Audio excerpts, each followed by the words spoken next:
ओम शांति। बाबा का बच्चा बनते ही, या यूँ कहें ईश्वरीय विश्वविद्यालय में आते ही, सबसे पहला पाठ जो हम सब ने जाना, पहचाना, जिसका अनुभव किया, वो था हमारे अपने अस्तित्व की पहचान, यानी मैं कौन हूँ। मैं ये जड़ शरीर नहीं हूँ, मैं एक चेतन शक्ति आत्मा हूँ, एक ज्योति हूँ, एक लाइट हूँ।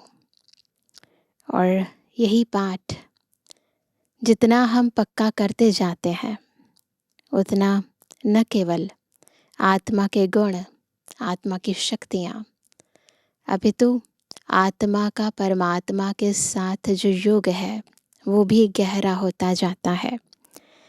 क्योंकि आत्मिक स्थिति ही परमात्मा मिलन का पहला आधार है। जब तक हम अपनी स्वस्वरूप में स्थित नहीं होते, तब तक निज पिता के साथ मिलना, उनको जानना, उनके द्वारा प्रदत्त ज्ञान पर पूरा निश्चय होना, वो बहुत कठिन होता है।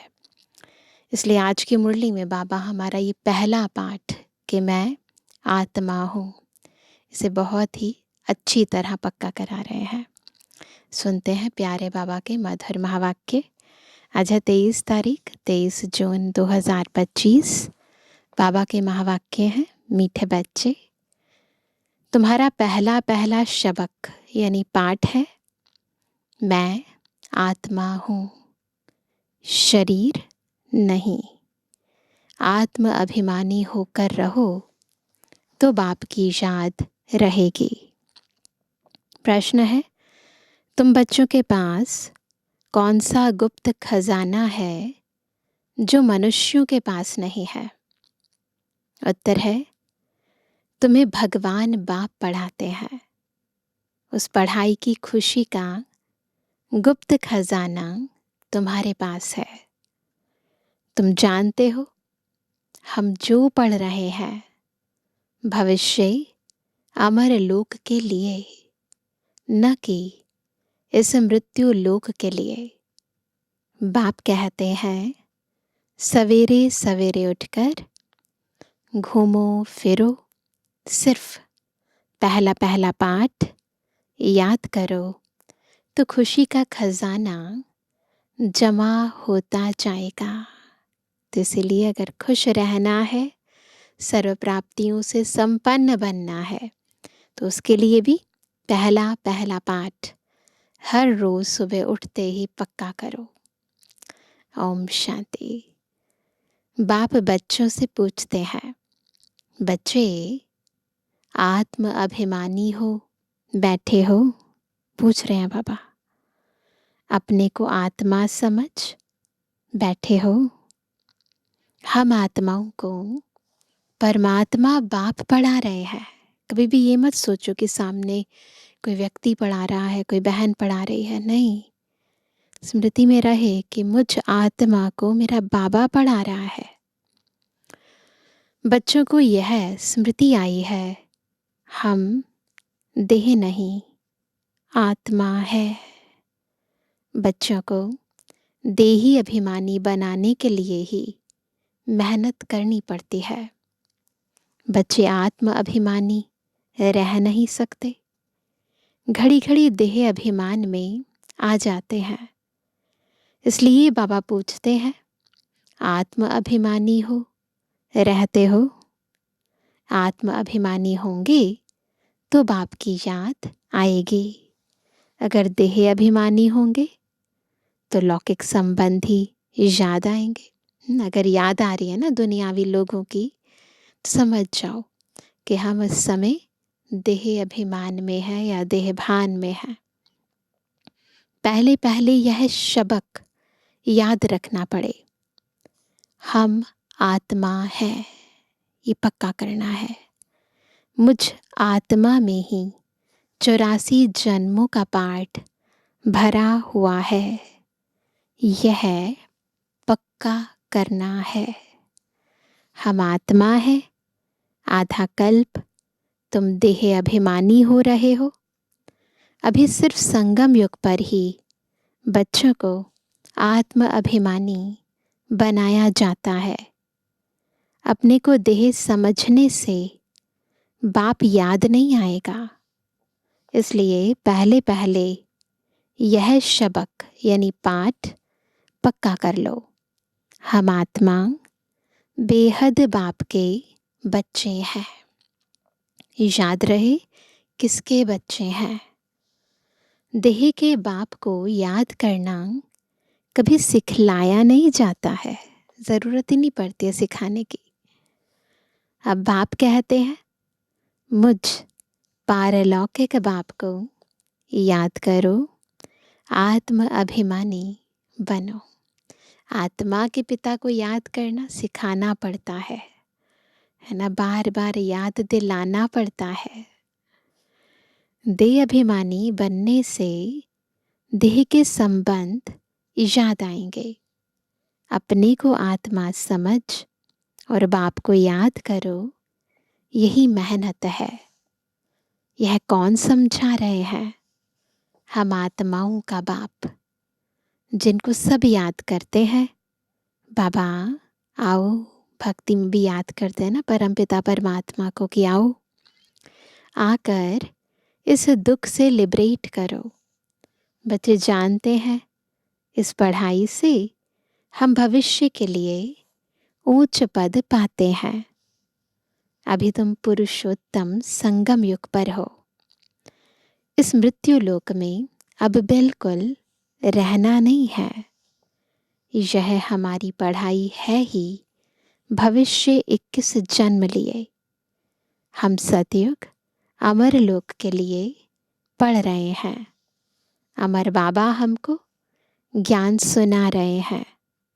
तो यहाँ जब बैठते हो, पहले पहले अपने को आत्मा समझ बाप की याद में रहना है, तो विकर्म विनाश होंगे।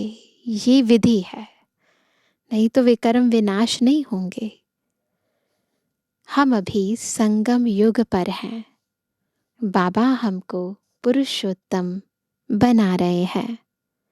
कहते हैं मुझे याद करो तो तुम पुरुषोत्तम बन जाएंगे। मैं आया हूँ मनुष्य से देवता बनाने। सतयुग में तुम देवता थे। अभी जानते हो कैसे सीढ़ी उतरे हैं। हमारी आत्मा में 84 जन्मों का पाठ नूंधा हुआ है। दुनिया में कोई नहीं जानते। वह भक्ति मार्ग अलग है, यह ज्ञान मार्ग अलग है। जिन आत्माओं को बाप पढ़ाते हैं वह जाने और ना जाने कोई। यह है गुप्त खजाना भविष्य के लिए। तुम पढ़ते ही हो अमर लोक के लिए, न कि मृत्यु लोक के लिए। अब बाप कहते हैं सवेरे उठकर घूमो फिरो। पहला पहला शबक यह याद करो कि हम आत्मा है, न कि शरीर। हमारा रूहानी बाबा हमको पढ़ाते हैं यह दुख की दुनिया अब बदलनी है। सतयुग है सुख की दुनिया, बुद्धि में सारा ज्ञान है। यह है रूहानी स्पिरिचुअल नॉलेज। बाप ज्ञान का सागर स्पिरिचुअल फादर है। वह है देही का बाप। बाकी तो सभी देह के ही संबंधी हैं। अब देह के संबंध तोड़ एक से जोड़ना है। अनेकों से संबंध तोड़ना है और एक के साथ सच्चा संबंध जोड़ना है। गाते भी हैं मेरा तो एक दूसरा ना कोई। तो अभी प्रैक्टिकल में करने का टाइम है। गाने का टाइम गया, अब करने का टाइम है।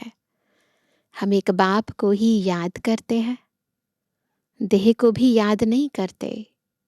यह पुरानी देह तो छोड़नी है। यह भी तुमको ज्ञान मिलता है।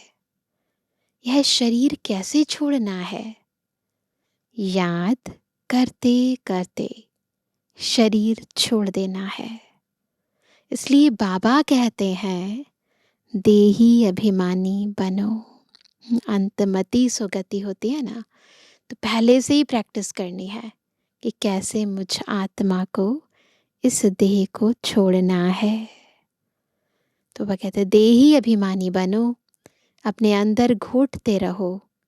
बाप, बीज और झाड़ को याद करना है। शास्त्रों में यह कल्प वृक्ष का वृतांत है, एग्जाम्पल देते हैं कल्प वृक्ष का, पर एग्जैक्टली कल्प वृक्ष क्या है वो बाबा बताते हैं। यह भी बच्चे जानते हैं, हमको ज्ञान सागर बाप पढ़ाते हैं। कोई मनुष्य नहीं पढ़ाते, कोई मनुष्य नहीं पढ़ाते हैं, यह पक्का कर लेना है। पढ़ना तो है ना, सतयुग में भी देहधारी पढ़ाते हैं, भले देवताएं हैं पर है तो देहधारी आत्मा ना। यह देहधारी नहीं है, शिव बाबा विदेही है। यह कहते हैं मैं पुरानी देह का आधार ले तुमको पढ़ाता हूँ। कल्प कल्प मैं तुमको ऐसे पढ़ाता हूँ, फिर कल्प बाद भी ऐसे पढ़ाऊँगा ब्रह्मा तन में आकर। अब मुझे याद करो तो तुम्हारे विकर्म विनाश होंगे। मैं ही पतित पावन हूँ, मुझे ही सर्वशक्तिमान कहते हैं, परंतु माया भी कम नहीं है, वह भी शक्तिमान है। कहाँ से गिराया है, कहाँ से गिराया है? अब याद आता है ना, कम नहीं है माया। 84 के चक्र का भी गायन है। यह मनुष्यों की ही बात है। बहुत पूछते हैं जानवरों का क्या होगा, पूछते हैं ना बहुत लोग। अरे यहाँ जानवर की बात नहीं, बाप भी बच्चों से बात करते हैं। बाहर वाले तो बाप को जानते ही नहीं, तो वह क्या बात करेंगे? कोई कहेंगे हम बाबा से मिलने चाहते हैं। अब जानते कुछ भी नहीं, बैठकर उल्टे सुल्टे प्रश्न करेंगे। 7 दिन का कोर्स करने के बाद भी पूरा कुछ समझते नहीं है कि यह हमारा बेहद का बाप है। तो वैरायटी आत्माएं है ना, तो कहीं तो फटाफट समझ जाते हैं और कईयों को बहुत टाइम लग जाता है। जो पुराने भक्त हैं, जिन्होंने बहुत भक्ति की हुई है, उनकी बुद्धि में तो ज्ञान की सब बातें बैठ जाती हैं। भक्ति कम की होगी तो बुद्धि में कम बैठेगा। तो भी बाबा मापदंड बता रहे हैं कैसे पता चले, है ना। अगर बुद्धि में जल्दी से बैठ जाता है तो इसका मतलब पुराने भगत है, आदि की आत्मा है। नहीं बैठ रहा है इसका मतलब पुराने भगत नहीं है, तो आदि की आत्मा नहीं है, बाद की है। भक्ति कम की होगी तो बुद्धि में कम बैठेगा। तुम हो सबसे जास्ती पुराने भक्त। गाया भी जाता है भगवान भक्ति का फल देने लिए आते हैं, परंतु किसको यह थोड़ी पता है कैसे आते हैं, क्या करते हैं, कुछ नहीं पता है ना। ज्ञान मार्ग और भक्ति मार्ग बिल्कुल ही अलग है। सारी दुनिया है भक्ति मार्ग में। कोटों में कोई आकर यह पढ़ते हैं, समझानी तो बहुत मीठी है। 84 जन्मों का चक्र भी मनुष्य ही जानेंगे ना। तुम आगे कुछ नहीं जानते थे, शिव को भी नहीं जानते थे। शिव के मंदिर कितने ढेर हैं, शिव की पूजा करते, जल डालते, शिवाय नमः करते। क्यों पूजते हैं कुछ पता नहीं। लक्ष्मी नारायण की पूजा क्यों करते, वह कहाँ गए कुछ पता नहीं। भारतवासी ही हैं जो अपने पूज्य को बिल्कुल जानते नहीं। क्रिश्चियन जानते हैं क्राइस्ट फलाने संवत में आया, आकर स्थापना की। शिव बाबा को कोई भी नहीं जानते। पतित पावन भी शिव को ही कहते हैं। वही ऊंच ते ऊंच है ना, जिसकी इतनी भक्ति करते हैं, जिसकी इतनी मान्यता है, पूजा करते हैं, व्रत रखते हैं, उसको यथार्थ जानते नहीं हैं। तो बाबा आकर, खुद आकर अपनी यथार्थ पहचान देते हैं। उनकी सबसे जास्ती सेवा करते हैं। सर्वकाम सदगति दाता है। तुमको देखो कैसे पढ़ाते हैं। बाप को बुलाते भी हैं कि आकर पावन बनाओ। मंदिर में कितनी पूजा करते हैं, कितनी धूमधाम, कितना खर्चा करते हैं। श्रीनाथ के मंदिर में, जगन्नाथ के मंदिर में जाकर देखो, है तो एक ही, है तो एक शिव बाबा ही ना। जगन्नाथ यानी जगतनाथ के पास चावल का हांडा चढ़ाते हैं। श्रीनाथ पर तो बहुत माल बनाते हैं, घी के, सच्चे घी के। फर्क क्यों होता है? कारण चाहिए ना। श्रीनाथ को भी काला, जगन्नाथ को भी काला कर देते हैं। कारण तो कुछ भी नहीं समझते।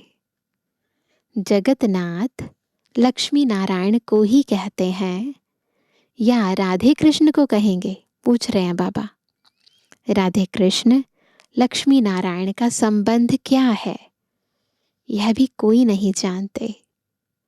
अभी तुम बच्चों को मालूम पड़ा है कि हम पूज्य देवता थे, फिर पुजारी बने हैं और इसी के ही विभिन्न यादगार बने हैं, है ना।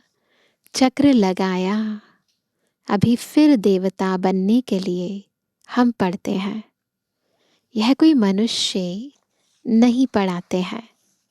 भगवान उवाच है। कौन उवाच कर रहे हैं? भगवान। ज्ञान सागर भी भगवान को कहा जाता है। यहाँ तो भक्ति के सागर बहुत हैं, जो पतित पावन ज्ञान सागर बाप को याद करते हैं। तुम पतित बने फिर पावन जरूर बनना है। यह है ही पतित दुनिया, यह स्वर्ग नहीं है। बैकुंठ कहाँ है, यह किसको पता नहीं है। कहते हैं बैकुंठ गया, कोई शरीर छोड़ देता है ना तो कहते स्वर्ग पधारा। वो कहते हैं बैकुंठ गया तो फिर नर्क का भोजन आदि तुम उनको क्यों खिलाते हो? पितृ खिलाते हैं ना। फिर सतयुग में तो बहुत ही फल फूल आदि होते हैं। यहाँ क्या है? यह है नर्क। अभी तुम जानते हो बाबा द्वारा हम स्वर्गवासी बनने का पुरुषार्थ कर रहे हैं। पतित से पावन बनना है। बाप ने युक्ति तो बताई है, कल्प कल्प बाप भी युक्ति बतलाते हैं। मुझे याद करो तो विकर्म विनाश होंगे। अभी तुम जानते हो हम पुरुषोत्तम संगम युग पर हैं। तुम ही कहते हो बाबा हम 5000 वर्ष पहले यह बने थे। तुम ही जानते हो कल्प कल्प यह अमर कथा बाबा से सुनते हैं। शिव बाबा ही अमरनाथ है। तो क्या सुन रहे हैं हम सभी? हम है पार्वतियाँ, बाबा है अमरनाथ और हमें ये अमर कथा सुना रहे हैं। बाकी ऐसे नहीं कि पार्वती को बैठ कथा सुनाते हैं। वह है भक्ति। ज्ञान और भक्ति को तुमने समझा है। ब्राह्मणों का दिन और फिर ब्राह्मणों की रात। बाप समझाते हैं तुम ब्राह्मण होना। हम आत्माएं कौन है? ब्रह्मा की संतान ब्राह्मण, है ना। ब्राह्मणों का दिन और ब्राह्मणों की रात कही जाती है। हम आत्माएं सतयुग त्रेता में दिन में, द्वापर कलयुग में रात में। तो बाबा कहते हैं, बाप समझाते हैं, तुम ब्राह्मण हो ना, आदिदेव भी ब्राह्मण ही था, देवता नहीं कहेंगे। आदिदेव के पास भी जाते हैं, देवियों के भी कितने नाम हैं। तुमने सर्विस की है तब तुम्हारा गायन है। भारत जो वाइसलेस था वह फिर विशियस बन जाता है। अभी रावण राज्य है ना, संगम युग पर तुम बच्चे अभी पुरुषोत्तम बनते हो। तुम्हारे पर बृहस्पति की दशा अविनाशी बैठती है, तब तुम अमरपुरी के मालिक बन जाते हो। तो अभी स्वयं बृहस्पति यानी संपूर्ण मनुष्य सृष्टि रूपी वृक्ष का पति यानी बीज, उसकी दशा हम पर है, उसकी कृपा, उसके वरदान, उसका साथ हमारे साथ है। तो इसीलिए बाबा कहते हैं हम पर बृहस्पति की दशा बैठी है, जिससे हम अमरपुरी के मालिक बन जाते हैं। बाप तुम्हें पढ़ा रहे हैं मनुष्य से देवता बनाने के लिए। स्वर्ग के मालिक बनने को बृहस्पति की दशा कहा जाता है। तो बृहस्पति क्या करते हैं, जैसे बड़े ते बड़ा है ना, तो हमें भी बड़े ते बड़ा बना देता है ना। हमारे सारे विकर्म विनाश हो जाते हैं और हम प्यारे बाबा के साथ घर जाते हैं और सतयुग में अमरलोक में आते हैं। कब? जब हम सच में बाबा के साथ रहते हैं, बाबा को याद करते हैं, स्वीकार करते हैं, इस भान में रहते हैं कि हम ब्राह्मण हैं, स्वयं पिता परमात्मा की मुखवंशावली ब्राह्मण बच्चे हैं, है ना। जब तक ये अनुभव ना हो ना कि हम संगम युग पर हैं, बाबा के साथ हैं, तब तक ईश्वरीय प्राप्तियां नहीं होती। प्राप्तियां नहीं होंगी तो फिर प्रोग्रेस कैसे होगी। तुम स्वर्ग अमरपुरी में तो ज़रूर जाएंगे, बाकी पढ़ाई में दशाएं नीचे ऊपर होती रहती हैं, याद ही भूल जाती है। पढ़ते हैं तो दशाएं ऊपर नीचे होती है ना। बाप ने कहा है मुझे याद करो। गीता में भी है, भगवानुवाच काम महाशत्रु है। पापा को याद करना है, फिर विकारों की परहेज भी करनी है ना। पढ़ते भी हैं परंतु विकार को जीतते थोड़ी हैं। भगवान ने कब कहा था ये सब? 5000 वर्ष हुआ। अब फिर भगवान कहते हैं काम महाशत्रु है, इन पर जीत पानी है। यह आदि मध्य अंत दुख देने वाला है। मुख्य है काम की बात, इस पर ही पतित कहा जाता है।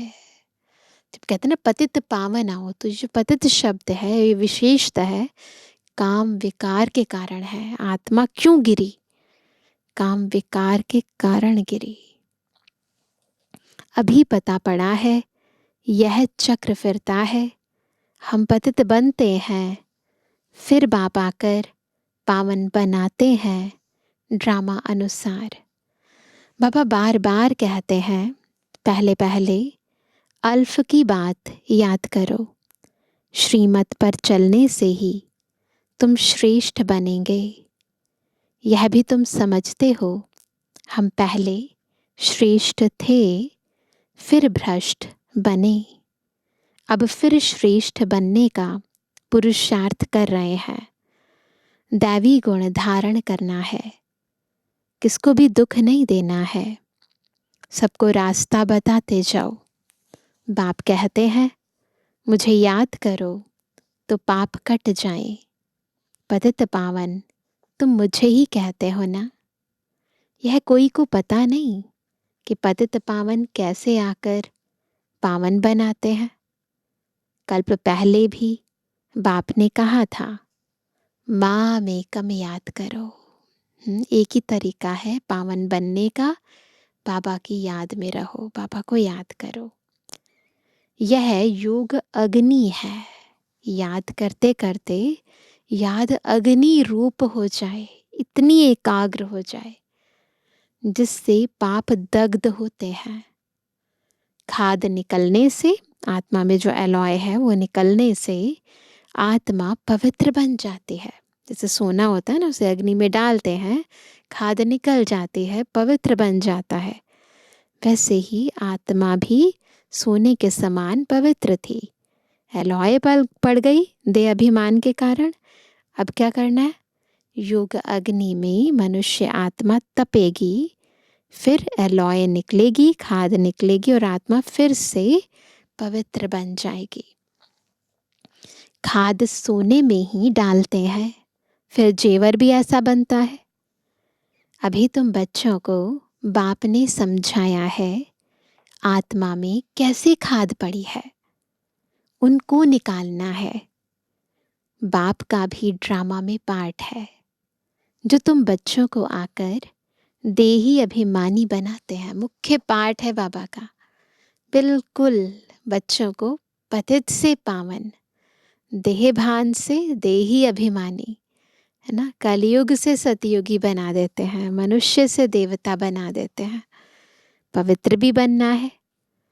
तुम जानते हो सतयुग में हम वैष्णव थे, पवित्र गृहस्थ आश्रम था।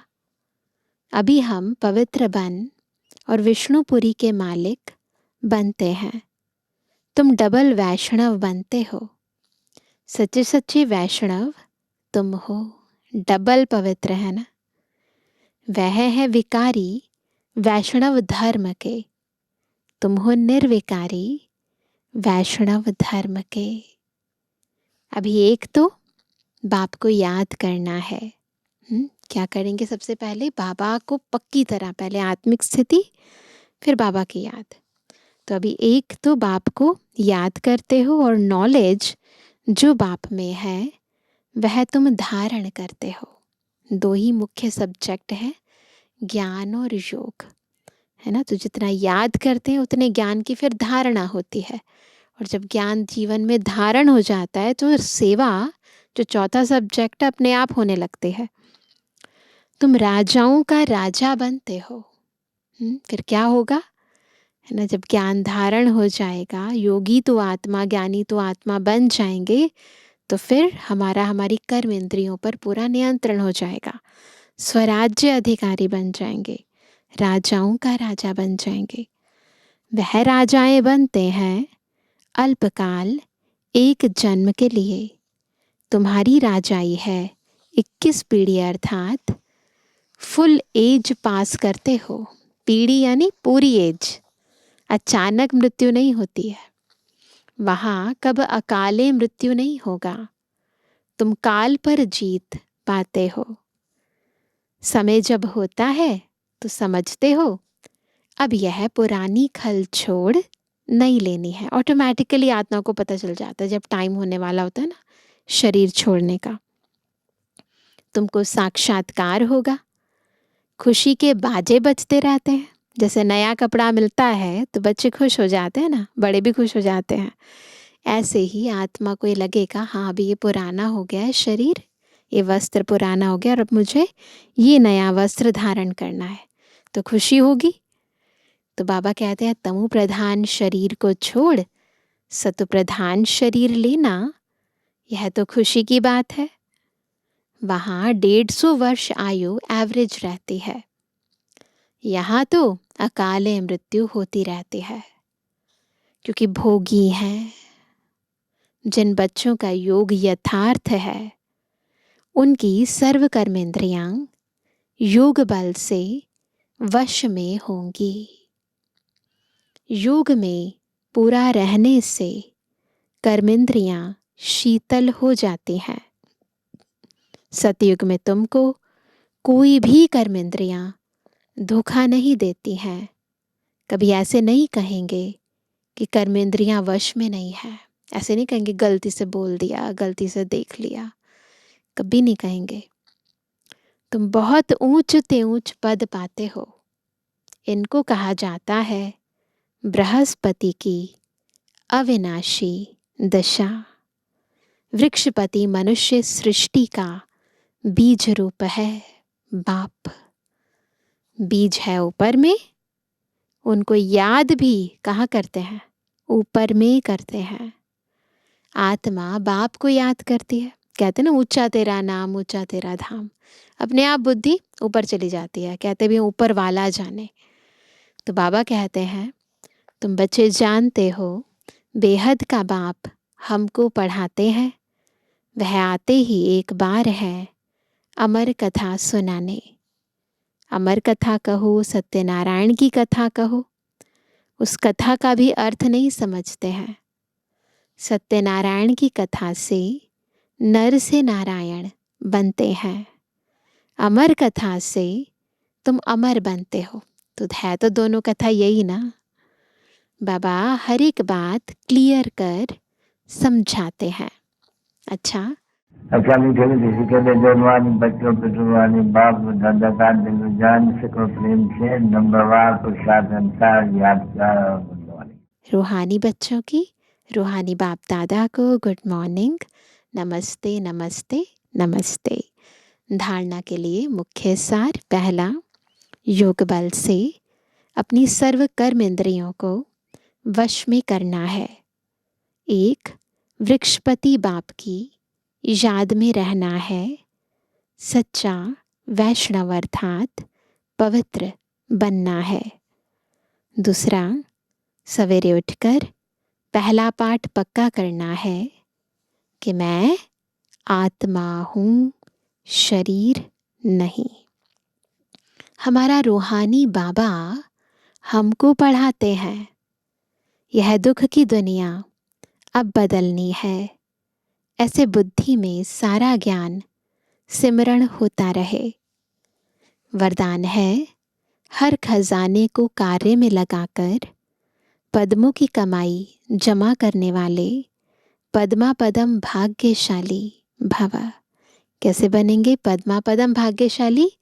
जब बाबा से जो अविनाशी खजाने मिले हैं उन्हें कार्य में लगाएंगे और पद्मों की कमाई जमा करेंगे। हर सेकंड पद्मों की कमाई जमा करने का वरदान ड्रामा में संगम के समय को मिला हुआ है। ऐसे वरदान को स्वयं प्रति जमा करो और औरों के प्रति दान करो। ऐसे ही संकल्प के खजाने को, ज्ञान के खजाने को, स्थूल धन रूपी खजाने को कार्य में लगाकर पद्मों की कमाई जमा करो, क्योंकि इस समय स्थूल धन भी ईश्वर अर्थ समर्पण करने से एक नया पैसा एक रत्न समान वैल्यू का हो जाता है। अगर हम ईश्वर अर्थ समर्पण करते हैं तो एक है ना रत्नों के समान हो जाएगा, एक पैसा रत्न के समान। तो इन सर्व खजानों को स्वयं के प्रति व सेवा के प्रति कार्य में लगाओ तो पद्मा पदम भाग्यशाली बन जाएंगे। स्लोगन है, जहाँ दिल का स्नेह है वहाँ सबका सहयोग सहज प्राप्त होता है। सहयोग प्राप्त करने का आधार है दिल का स्नेह। आज का व्यक्त इशारा, आत्मिक स्थिति में रहने का अभ्यास करो, अंतर्मुखी बनो। अब ऐसे ट्रांसपेरेंट यानी पारदर्शी हो जाओ, बिल्कुल ट्रांसपेरेंट। जो आपके शरीर के अंदर आत्मा विराजमान है वह स्पष्ट सभी को दिखाई दे। बन सकते हैं ऐसे। आपका आत्मिक स्वरूप उन्हों को अपने आत्मिक स्वरूप का साक्षात्कार कराए। इसको ही कहते हैं अव्यक्त व आत्मिक स्थिति का अनुभव कराना। ये प्रैक्टिस करने की बात है। बार बार स्वयं को इतना आत्मिक स्थिति में स्थित करो कि जो आपको देखे उसकी नज़र भी आपके सत्य स्वरूप पर जाए, इस झूठी काया पर नहीं जाए। तो इसके लिए विशेष अभ्यास करने की ज़रूरत पड़ती है। अच्छा, ओम शांति।